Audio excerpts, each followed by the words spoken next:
Hola amigos, ¿cómo están? Yo soy Liz y bienvenidos a este video más de Caminos Literarios.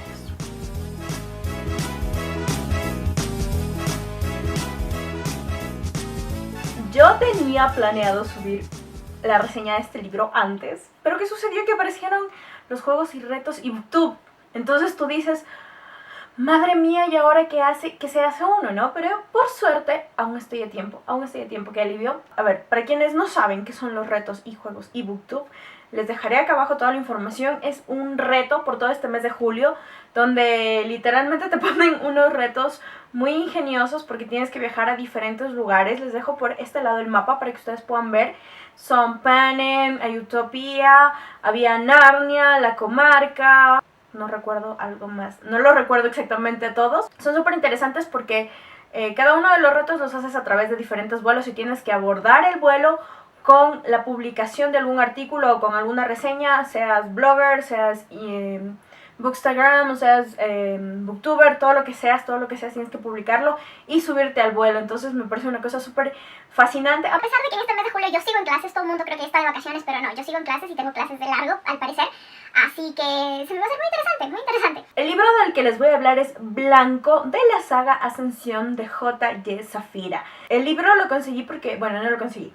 El libro me lo envió el autor, así que muchísimas gracias a J.J. Safira por haberme lo enviado. Cuando me lo envió el libro, realmente lo comencé a leer un tiempito después, luego me tocó parar por exámenes de la universidad y bueno, hasta que lo terminé. Me pasó que cuando comencé a leerlo me quedé por el 60% del libro y después me tocó continuarlo después. Y me moría por seguirlo, pero no tenía el tiempo, no tenía la chance, me amanecía con unos seminarios que estaba en la U y un par de cosas y no pude avanzar pronto. Pero cuando lo terminé, oh por Dios. Vamos a definir que el libro es una distopía posapocalíptica. Quizás, sí. Sí, es una mezcla así entre una distopía y una cosa así posapocalíptica que está súper interesante, que está súper chévere y que me gustó. El libro nos cuenta dos historias. Nos cuenta una historia en el pasado, que se ubica en el año 2003, y en el presente, que se encuentra ubicado en el año 2205. Nuestros personajes principales son Juan y Jesús. En el año 2003, en Nuevo México, se da un terremoto de 9.6. A partir de este terremoto comienza el punto de partida para la historia, por decirlo de esta manera, porque comienzas a entender qué es lo que está pasando. Este terremoto se convierte en el punto de partida para desestabilizar la civilización que hoy por hoy conocemos o que se conoce, y adicionalmente a esto para acabar con la humanidad por completo, literalmente, porque no es un spoiler lo que voy a decir, ¿ok? No es un spoiler.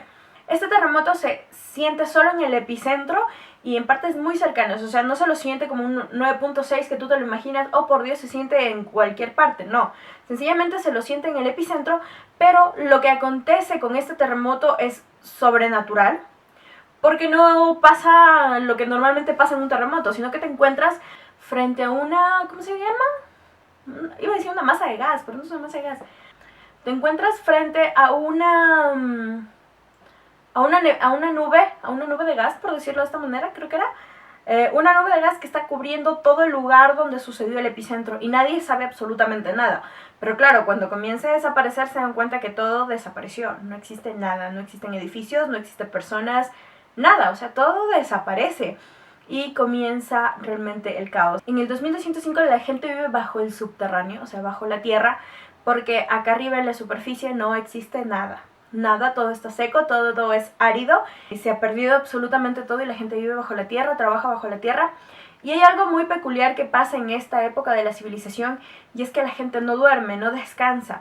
Y por ejemplo los 21 y los 22, quizás una raza evolucionada a los 20, que son aquellos que sobrevivieron al terremoto, ya, y esta raza de los 21 y los 22 son gente que nunca ha dormido.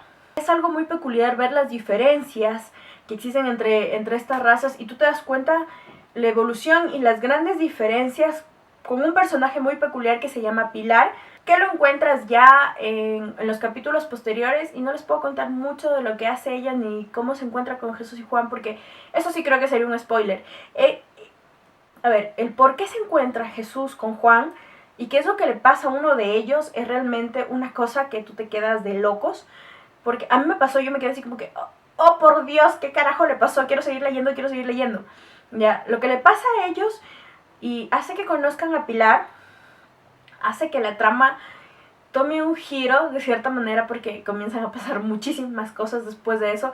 Es como que te quedas así loco.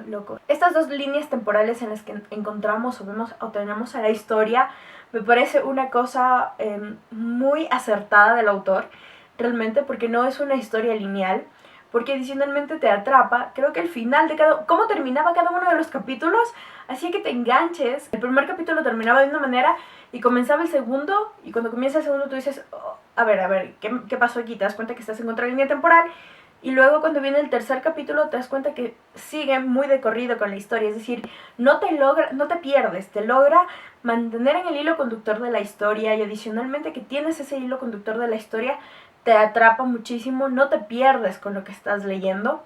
Y eso es súper importante para la historia, eso era súper importante para mí, porque si yo me perdía o encontraba algo que no estaba hilado entre el capítulo del 2205 con el siguiente capítulo del 2205, capaz lo hubiera dejado de leer. Pero no, se encontraban muy hilados, y aparte los finales de cada uno de esos capítulos eran muy intrigantes. Otra de las cosas también muy acertadas, muy buenas, muy lindas, es que está ambientado en Chile, está ambientado en Latinoamérica, y a pesar de que yo soy de Ecuador y estoy muy al norte y Chile está al sur, lo sigue sintiendo cercano. Yo lo sentí muy nuestro, muy latino. Lo sentí muy cercano, no por el hecho solo de que esté en Latinoamérica, sino también por la forma de escribir. Normalmente suele pasar que con algunos libros uno no los logra sentir cercanos, y es porque están traducidos o porque no son escritos en español o porque el autor no es latinoamericano. Y cuando los autores no son latinoamericanos quizás no es percibido, no es sentido de manera cercana. Porque no es tu lenguaje. A pesar de que el lenguaje que utilizaba era chileno, tenía ciertas dejes o ciertas formas lingüísticas, creo que se llaman así, sí, creo que son formas lingüísticas o formas del habla que se utilizan en diferentes países y que lo hacen en Chile. Igual lo sientes cercano porque comienzas a conocer y a reconocer partes culturales de América Latina. Y también lo sentí muy cercano porque cuando yo comencé a leer lo del terremoto, yo recordaba lo que pasó hace un año y un poco más aquí en Ecuador. Fue un terremoto muy fuerte también aquí en Ecuador, y lo relacionaba mucho. Quizás la primera parte donde se habla del terremoto y de la angustia que siente la gente, yo la sentía. Yo la sentía porque me recordaba mucho a lo que nosotros pasamos aquí, me recordaba mucho a esa angustia, a ese miedo, cuando uno de los protagonistas sabe que sus papás están cerca del lugar donde fue el terremoto, de que su familia está cerca del lugar donde fue este terremoto, y yo sentía esa angustia, ese dolor, ese todo, porque te lo imaginas, o sea, sencillamente yo recordaba en cómo me pasó a mí, en la gente que estaba allá o en la familia que yo tenía lejos y que quizás les pudo pasar algo por el terremoto. Entonces, esa parte quizás fue la que más me tocó a mí, y es feo, es muy feo volver a recordarlo, y sientes esa impotencia, sientes eso de que no puedes hacer nada o que quizás lo que estás haciendo no es lo suficiente.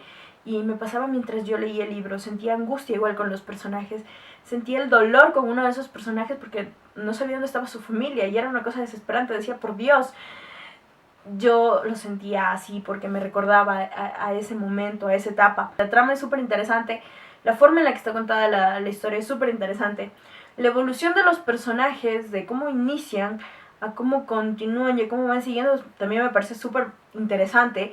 Sobre todo de dos personajes en particular me parece muy buena la evolución que tienen, y me gustaría de cierta manera saber cómo termina al final toda la saga, porque se puso interesante el final y te quedas así con unas ideas extrañas y comienzas a pensar en qué podría pasar y qué no podría pasar a continuación en los siguientes libros. Les invito a que lean Blanco porque es una novela súper chévere, es una saga que está muy bien. Y nuevamente muchas gracias al autor por haberme enviado este libro, de verdad se lo agradezco porque estuvo muy bien. Creo que es una manera muy buena para que yo me vaya iniciando poco a poco en las distopías, que como digo no soy fan de ellas y normalmente no las leo, y que pues sí, este me ha gustado, así que vamos a adentrarnos en este mundo. Muchas gracias chicos por ver este video, realmente espero que lo disfruten.